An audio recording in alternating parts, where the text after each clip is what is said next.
भद्रकर ऐतिहासिक रामनवमी अवसर में विशाल कलश शोभायात्रा अनुष्ठित हो जाइछि।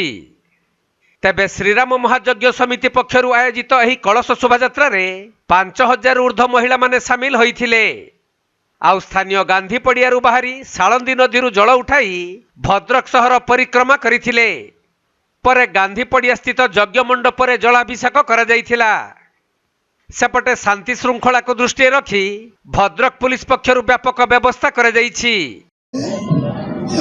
ऐतिहासिक श्रीराम महायज्ञ समितिर अनुकूल लंबा समय धरी आमर जो रामनवमी उत्सव होची आज यज्ञ आरंभ हो ता पूर्व आज हजार हजार माँ मैंने भौणी मैंने पहुँचते एवं उत्सव मुखर दे भद्रक शहर आज जी पवित्र पानी साळंदी जीवे यज्ञ आरंभ हम आज गांधी पड़िया यज्ञ परदिन पूर्णाहुति हम ये उत्सव समस्ते प्रचंड खरारे समस्ते आज पहुँची से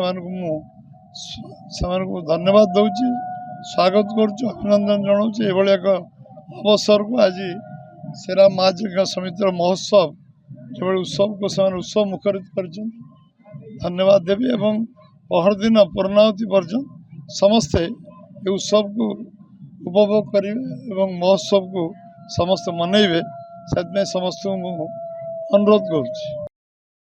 भद्रक जिल्लारू सुनील दत्तଙ୍କ रिपोर्ट कोणार्क लाइव।